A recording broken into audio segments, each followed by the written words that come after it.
तो हेलो बालक एंड बालिकाओं, स्वागत है आपका एक और नई वीडियो में। और आज की इस वीडियो के अंदर हम राजस्थान बोर्ड कक्षा 10वीं वालों के लिए 21 मार्च यानी हिंदी विषय का ऐसा पेपर लेकर आए हैं जिसको अगर आप देख के जाते हो तो भैया जी आपके 80 में से अच्छे मार्क्स आ जाएंगे। तो अगर आप भी राजस्थान बोर्ड में कक्षा 10वीं के बालक या बालिका हो और अपने एग्जाम में अच्छे परसेंटेज लाना चाहते हो तो भैया जी इस पेपर को देख के ही जाना। साथ में अगर चैनल पर नए हो तो चैनल को सब्सक्राइब कर दो, वो ना है। या फिर आप 10th में अच्छे परसेंटेज लाना चाहते हो, अच्छे नंबरों से पास होना चाहते हो तो भैया जी उसको ज्वाइन कर लो। लास्ट समय में ही पढ़ के अच्छे परसेंटेज ला सकते हैं। मैंने खुद ने लास्ट एक महीने एग्जाम के बीच में पढ़ाई करके 89 परसेंटेज लाए थे, इसलिए मेरे को पता है कि कहाँ कहाँ से सवाल आते हैं। इसलिए अगर आप अच्छे परसेंटेज लाना चाहते हो तो ग्रुप को अवश्य ज्वाइन कर लीजिए। इस हिसाब से आपका पेपर है। सबसे पहले इधर सामान्य निर्देश दे रखे हैं। शुरू करते हैं पेपर को भैया जी। सबसे पहले हमारा खंड ए के अंदर क्या है, निम्नलिखित अपठित गद्यांश को पढ़कर पूछे गए प्रश्नों के उत्तर लिखे। तो हमें इस गद्यांश को पढ़ना है, देन उत्तर लिखना है। पहला सवाल है उपयुक्त गद्यांश का उचित शीर्षक है।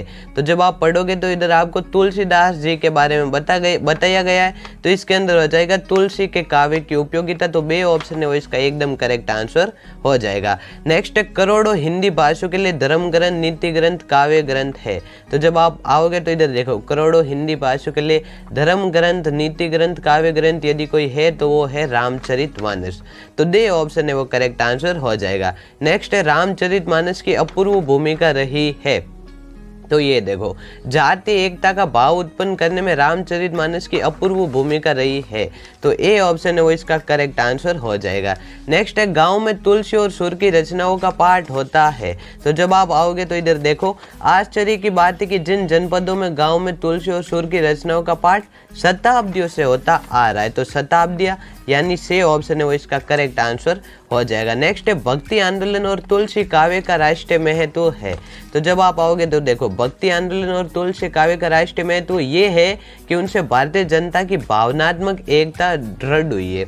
तो इसके अंदर देखो ए ऑप्शन है वो करेक्ट आंसर हो जाएगा। भारतीय जनता की भावनात्मक एकता दृढ़ हुई है। नेक्स्ट है निम्नलिखित अपठित काव्यांश को पढ़कर पूछे गए प्रश्नों के उत्तर लिखे। हमें इसको पढ़कर उत्तर लिखना है। सबसे पहला है उपयुक्त काव्यांश का उचित शीर्षक है। तो आ जाते हैं भैया जी। जब हम आएंगे तो इसके अंदर हमें रैदास का समर्पण भाव यानी ए ऑप्शन है वो करेक्ट आंसर मिलेगा। रैदास जी ने भगवान को चंदन कहकर स्वयं को क्या कहा है। तो हम पेज पलट लेते हैं और जब हम यहाँ आएंगे तो देखो प्रभु जी तुम चंदन हम पानी। तो बे ऑप्शन है वो इसका करेक्ट आंसर हो जाएगा। आगे बढ़ते बड़े शब्द का अर्थ है। तो बड़े शब्द का अर्थ होता है बेर यानी दुश्मनी होना। नेक्स्ट है 9वां सवाल उपयुक्त काव्यांश में कवि रैदास ने ईश्वर के किस रूप का वर्णन किया है। तो उन्होंने निराकार रूप यानी ए ऑप्शन है वो इसका करेक्ट आंसर हो जाएगा। नेक्स्ट का अर्थ है आपन मारवाड़ी में कहते होना मत हवा गो जकी बात है। तो इसका हो जाएगा भैया जी प्रथम वस्तु से द्वितीय वस्तु का अधिक महत्व होना। ए ऑप्शन है वो इसका करेक्ट आंसर हो जाएगा। नेक्स्ट प्रसूत शब्द का अर्थ है। तो भैया जी प्रसूत शब्द का अर्थ होता है उत्पन्न। से ऑप्शन है वो इसका करेक्ट आंसर हो जाएगा। नेक्स्ट है देहाती दुनिया उपन्यास से लिया गया पाठ है। तो भैया जी देहाती दुनिया उपन्यास से ना माता का आंचल पाठ लिया गया जो शिव पूजन शाही ने लिखा था। इसी के साथ आपके एमसीक्यू वाले सवाल समाप्त होते हैं। नेक्स्ट है निम्नलिखित रिक्त स्थानों की पूर्ति कीजिए। तो निम्नलिखित रिक्त स्थानों की पूर्ति कीजिए। भाववाचक संज्ञा की रचना मुख्यतः भावबोधक प्रकार के शब्दों से हुई है। तो इसके अंदर भावबोधक है वो आ जाएगा। नेक्स्ट जो सर्वनाम शब्द वाक्य परस्पर संबंध का बोध कराते हैं उन्हें संबंधवाचक सर्वनाम कहते हैं। विशेषण शब्द संज्ञा या सर्वनाम की विशेषता बताते हैं। अव्यय या अविकारी शब्दों के मुख्यतः 4 भेद होते हैं। और परीक्षा शब्द में परि उपसर्ग है। वे प्रत्यय जो संज्ञा शब्दों के अंत में जुड़ते हैं उन्हें तद्धित प्रत्यय कहते हैं। इसी के साथ भैया जी 12 और 6 18 नंबर आपके बोर्ड एग्जाम में पक्के हो गए। नेक्स्ट है निम्नलिखित अति लघुतरात्मक प्रश्नों के उत्तर 20 शब्दों में आपको लिखने हैं। तो चलो बात करते हैं फिर उज्ज्वल शब्द का संधि विच्छेद कीजिए। तो उज्ज्वल का हो जाएगा उत प्लस ज्वल। समास शब्द की परिभाषा लिखे। तो दो या दो से अधिक शब्दों के परस्पर मेल को या योग को समास कहते हैं। मन में चक्री होना, मुहावरे का अर्थ लिखे तो इसका हो जाएगा भटकन होना। आगे कुआ पीछे खाई लोकोक्ति का वाक्य प्रयोग लिखिए। तो भैया जी इसको है ना आपके अनुसार लिख देना है, अदरवाइज इसका आंसर है ना आपको इस पेपर के PDF में मिल जाएगा। बल्कि इस पूरे पेपर के PDF मतलब पूरे सवालों के आंसर इस पेपर के PDF में मिलेगा। इस पेपर के PDF को डाउनलोड करने का लिंक आपको इस वीडियो के डिस्क्रिप्शन में दिया जाएगा। नेताजी का चश्मा पाठ किसके योगदान को दर्शाता है? तो भैया जी नेताजी का चश्मा पाठ देशभक्त कैप्टन के योगदान को दर्शाता है। नेक्स्ट है, लेखक यशपाल ने लखनवी नवाब के अंदाज की तुलना किस प्रकार नई कहानी से की है?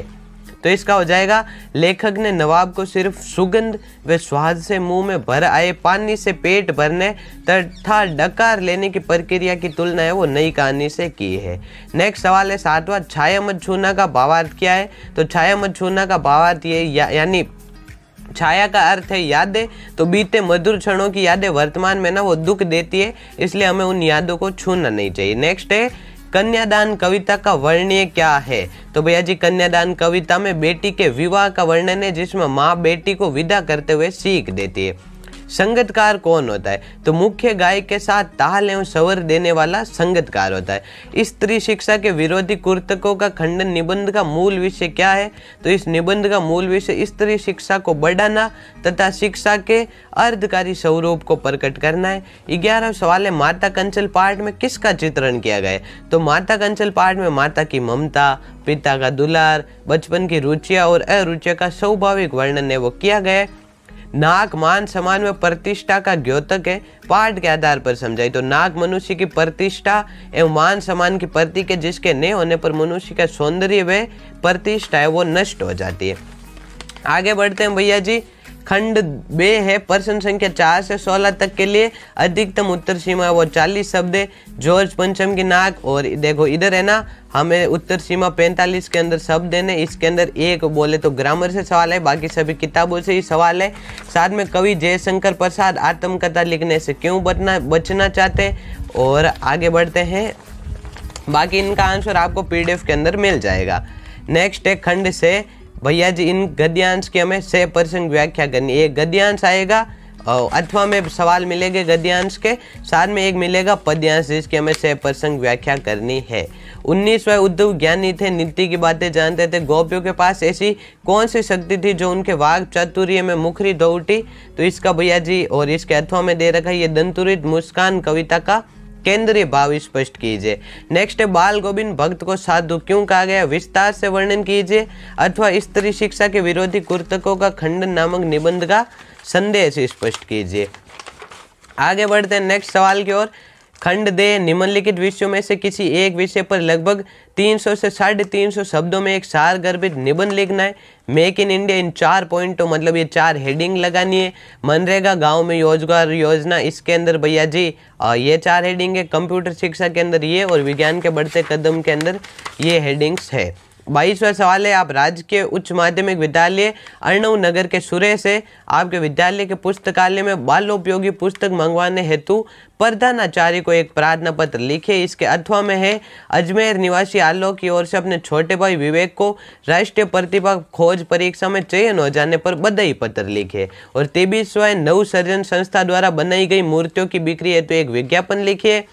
अथवा में आपके विद्यालय में ग्रीष्मावकाश निःशुल्क कंप्यूटर शिक्षण की व्यवस्था की गई है, इस विषय में प्रधानाचार्य की ओर से एक विज्ञापन तैयार कीजिए। इस प्रकार से आपका पूरा पेपर है और पूरे पेपर का सॉल्यूशन आपको PDF में मिल जाएगा। आई होप आपको ये वीडियो पसंद आई होगी। मिलते हैं नेक्स्ट वीडियो में। Thanks for watching, till then bye bye.